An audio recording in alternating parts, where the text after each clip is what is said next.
Hi everyone, आज के video में हम दो टॉपिक के बारे में बात करेंगे। फर्स्ट थिंग कि अपने दिमाग का कंसंट्रेशन पावर, मेमोरी पावर किस तरीके से बढ़ाएं, और दूसरा एक जेंट्स में एक प्रॉब्लम होती है, फीमेल में भी होती है, शाई ब्लैडर सिंड्रोम। शाई ब्लैडर सिंड्रोम जो है ये एक बहुत ही कॉमन फोबिया है। फोबिया समझते हैं, डर किसी चीज का। सबसे ज्यादा सेकंड नंबर पे, सबसे ज्यादा नहीं, फर्स्ट होता है सोशल एंजाइटी का फोबिया, सोशल क्राउड का फोबिया। सेकंड नंबर पे ये फोबिया आता है।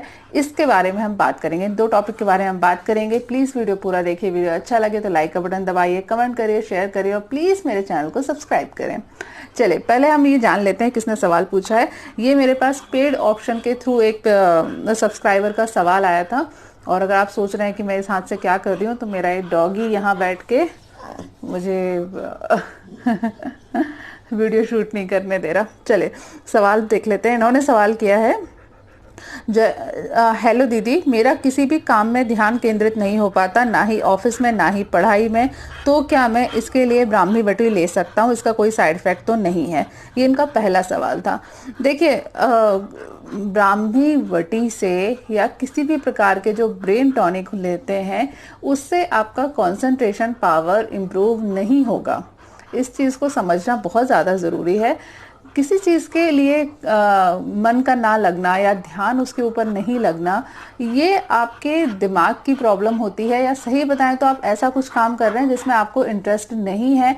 आप अपना काम निपटाने के लिए फोर्सफुली सोशल प्रेशर के कारण, अपने बॉस के प्रेशर के कारण, घर वालों के प्रेशर की वजह से आप वो काम कर रहे हैं। तो इस वजह से जो आप काम करना चाहते हैं उसमें आपका मन नहीं लगता। ये कोई आपका ऐसा नहीं है कि जिन लोगों की मेमोरी कम होती है या जिनका कंसंट्रेशन पावर कम होता है, उनके दिमाग के अंदर न्यूरॉन कम है या फिर कुछ कम मात्रा में एक्टिवेट है। ऐसा बिल्कुल नहीं होता। जहां तक ब्राह्मी बटी का बात है, आप उसको लगातार ले सकते हैं। ये आपकी मेंटल पावर को इम्प्रूव करने का काम करेगी, लेकिन केवल इसके ऊपर डिपेंड नहीं होना है।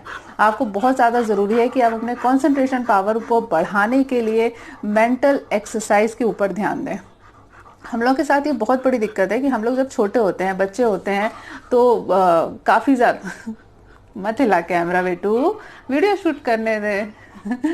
जब हम लोग बच्चे होते हैं, कुछ काम कर रहे होते हैं या छोटे में पढ़ाई वाले काम रहते हैं ना, तो उस टाइम पे हम लोग बहुत सारी डिफरेंट चीज़ें करते हैं। जैसे एक बच्चा क्या पढ़ता है, साइंस भी पढ़ रहा है, मैथ्स भी लगा रहा है, संस्कृत भी रट रहा है, गणित के सवाल भी सॉल्व कर रहा है और एक्स्ट्रा करिकुलर एक्टिविटीज हो रही है। मतलब इस तरीके से आपका ब्रेन पूरी तरीके से इन्वॉल्व रहता है और साथ ही साथ डिफरेंट टाइप के काम करता है, जिसकी वजह से बोरियत नहीं आती। लेकिन जब हम ऑफिस में आ जाते हैं, एक एज के बाद में हमारा जो काम होता है ना, वो बड़ा ही बोरिंग काम हो जाता है। मतलब ऐसा काम हो जाता है जिसको करने के लिए शायद हमको दिमाग की जरूरत भी नहीं पड़ती, वो ऑटोमेटिकली काम होता रहता है। हमको गाड़ी चलाना आती है तो हम गाड़ी बहुत ही इजीली चलाते हैं, बहुत ज़्यादा कंसंट्रेशन की ज़रूरत नहीं पड़ती। ऑफिस के काम है, घर सुबह उठे, फिर ऑफिस गए, ऑफिस में काम किया, घर लौट के आए, घर पे काम किया, कुछ भी नया नहीं होता। अब नया नहीं है, लाइफ बोरिंग है, तो आपका कंसंट्रेशन डेफिनेटली वीक हो जाएगा। अब घर में भी कंसंट्रेशन नहीं रहता, पढ़ाई में भी कंसंट्रेशन नहीं है, तो उसका सीधा मतलब है आप ऐसी चीज पढ़ रहे हो जिसमें आपको इंटरेस्ट नहीं है। अगर आपको इंटरेस्ट हो तो आपका कंसंट्रेशन ऑटोमेटिकली अच्छा हो जाता है। सिंपल सा एग्जांपल होता है कि सारे लोगों को जो मूवीज होती हैं वो बहुत अच्छे से याद हो जाती हैं। हम फिल्म देखते हैं तो 3 घंटे की फिल्म हम आराम से देख लेते हैं, बहुत ही इंजॉय कर लेते हैं, याद भी हो जाती है, डायलॉग भी याद हो जाते हैं, सीन भी याद हो जाते हैं। फिर वही जब 3 घंटे पढ़ाई करते हैं तो कुछ याद नहीं रहता। सिंपल सी बात है कि आपका फोकस कहाँ पर था, आप जो काम कर रहे थे उसमें आपको इंटरेस्ट था या नहीं। तो अगर आप अपने ऑफिस में कंसंट्रेशन को बढ़ाना चाहते हैं तो पहली चीज़ तो ब्राह्मी बटी ले सकते हैं, वो ठीक है, लेना है। लेकिन पहली इंपॉर्टेंट चीज़ ये है कि आप अपने दिमाग को कुछ ना कुछ एक्सरसाइज देते रहें, है ना। डिफरेंट टाइप की एक्सरसाइज आपको देनी है, कुछ नई चीज़ें आपको सीखना है। कभी कभी फालतू में ऐसे ही बैठ के अपनी 10वीं 12वीं की किताबें लेके गणित के सवाल सॉल्व किया करिए। न्यूज़पेपर में जो क्रॉस वर्ड आते हैं उनको सॉल्व किया करिए, अपने बच्चों को पढ़ाया करिए। इस तरीके से आपके जो ब्रेन है वो इम्प्रूव रहेगा और लगातार एक्टिवेट रहेगा, उसको नए तरीके के चैलेंजेस मिलते रहेंगे। तो इसके ऊपर आपको ध्यान देना है, ठीक है।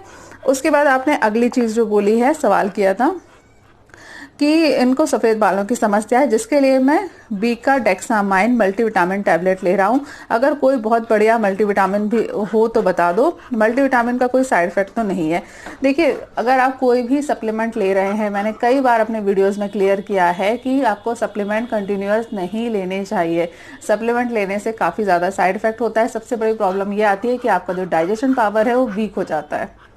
डाइजेशन, क्योंकि हमारे बॉडी जब बाहर से खाना लेती है, उसने कोई फ्रूट्स लिए और फ्रूट्स के अंदर के जो विटामिन हैं उसको बॉडी डाइजेस्ट करती है, और डाइजेस्ट करने के बाद में हमारे बॉडी के अंदर के जो विटामिन हैं उसमें कन्वर्ट करने का काम करती है। लेकिन जब आप इस तरीके से बाहर से विटामिन लेते हो, सप्लीमेंट लेते हो, तो उससे हमारे डाइजेशन को कोई काम करना पड़ता नहीं है। तो इसकी वजह से रेगुलर यूज़ ना होने की वजह से हमारा जो डाइजेस्टिव ट्रैक है वो वीक हो जाता है। तो मल्टीविटामिन आप ले रहे हैं 10 दिन, 15 दिन, 1 महीने, अगर आपको किसी डॉक्टर ने किसी कारण से एडवाइस किया है तो उतना कोर्स पूरा करिए। उसके बाद आपको लाइफ लॉन्ग मल्टीविटामिन लेने की ज़रूरत नहीं है, लेना नहीं चाहिए। अब आते हैं, हमारा जो लास्ट और इम्पॉर्टेंट टॉपिक था वो है शाई ब्लैडर की प्रॉब्लम का होना। शाई ब्लैडर प्रॉब्लम जो है ये एक तरीके का फोबिया है। कुछ लोग ऐसे होते हैं, मेल और फीमेल दोनों हो सकते हैं, जिनको पब्लिकली यूरिन करने में, पेशाब जाने में समस्या होती है।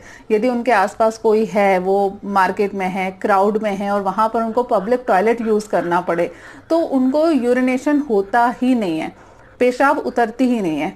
ये होती है शाई ब्लैडर प्रॉब्लम।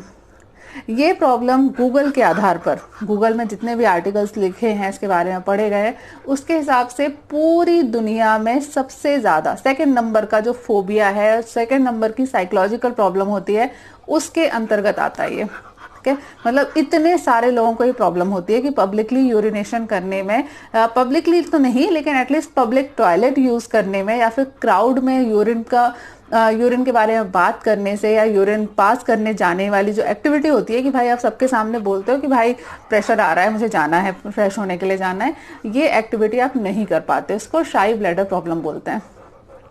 अब अगर इसके आप इंटरनेट पे आर्टिकल पढ़ोगे तो इतने लंबे चौड़े आर्टिकल ले रखे हैं, इतनी सारी इसमें डिफरेंट टाइप की कंडीशन बता रखी है।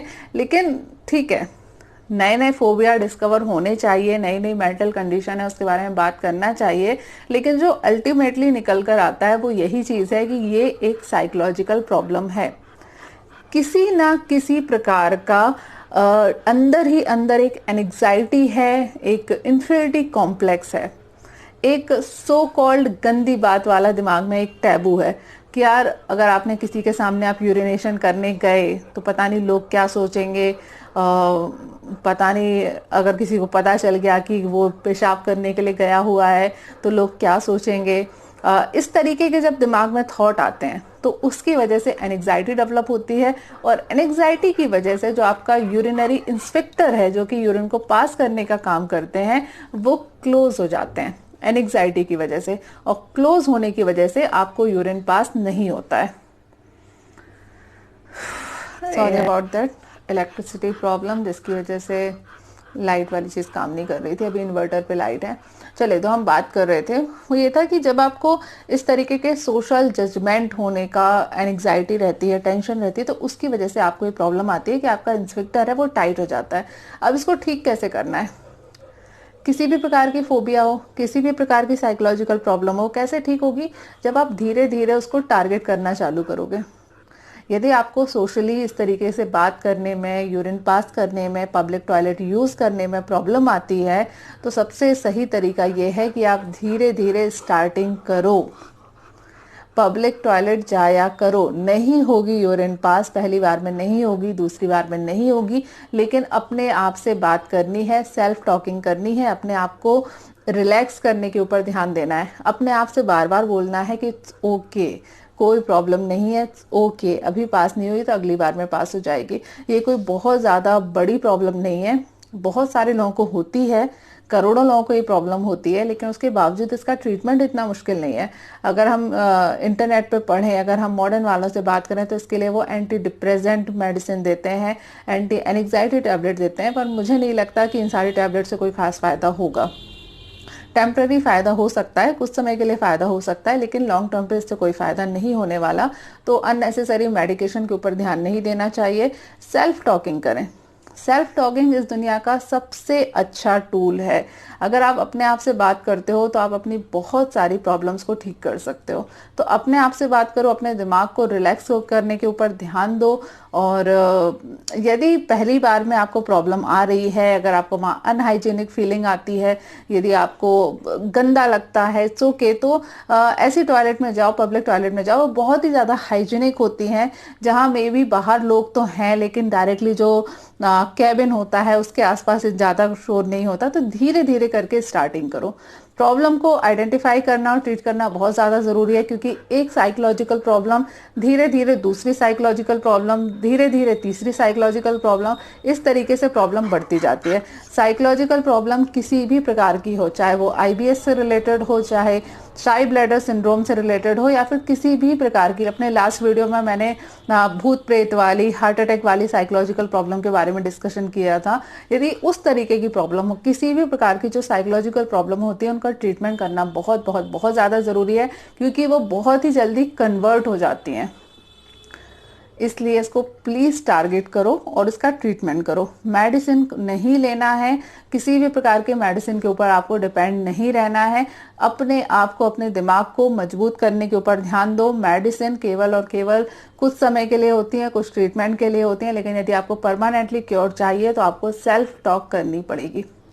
चलिए, आज के लिए इस वीडियो में इतना ही। अगर आपका भी कोई सवाल है तो आप ईमेल में मुझे पे करके, कंसल्टेशन फीस पे करके मुझसे पूछ सकते हैं। यदि आप फ्री में पूछना चाहते हैं तो उसके लिए यूट्यूब कमेंट सेक्शन में आप कमेंट कर सकते हैं। चलो, नेक्स्ट वीडियो में मुलाकात होगी, तब तक के लिए stay healthy and be happy. Good bye.